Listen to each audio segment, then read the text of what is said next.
This was obviously a arranged picture. It was a couple I met. I ended up in a Airbnb, and they were very surprised because the owner didn't tell me that I was going to stay there. So I was standing in his kitchen one morning, and he said, "And you are?" "Well, I'm Martin. I'm going to stay here a week." No one told me this is my house, but okay. And he called a landlord, and they had a fight.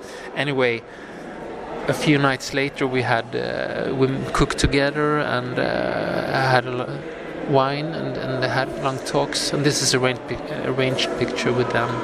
The man standing on the roof.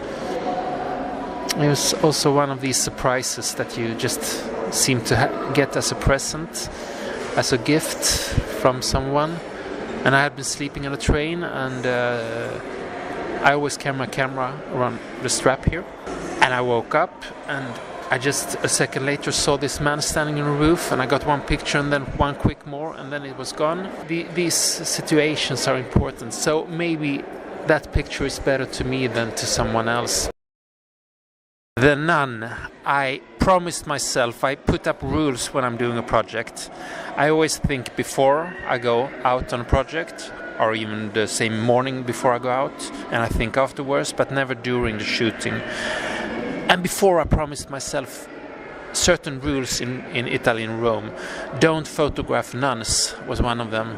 It's a no-no, it's a big no-no because it's a cliche. When I found her on the contact sheet,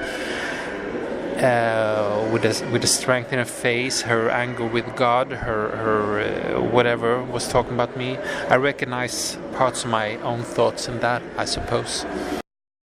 I don't even remember. When I'm shooting, I'm trying to clear my mind, and I think this is what most photographers do. I think so in a way. Maybe I'm wrong. I don't think, and sometimes you force yourself. Oh, I really want to have that picture that is 5 meters away. How can I get closer? I need to go there.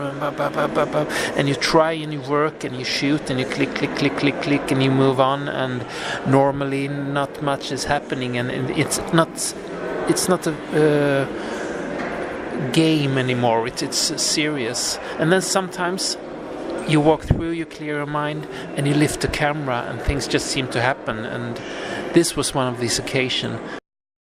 I had been meeting this woman nearly every morning for 2 or 3 weeks. I tried to photograph her, and she wouldn't agree.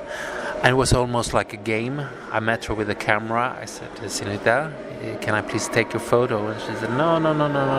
And one morning she was in a totally different mood, and she approached me almost like a model and like a small girl, smiling to me. We had it was a game, and everything was easy, and I was very light in my mind as well, I think. Then the next morning she forgot about it, and I tried to speak to her again, and she wouldn't really recognize me, and these kind of meetings makes you start to think about what life is about, and how you connect, and how sometimes things work and sometimes you don't connect with people.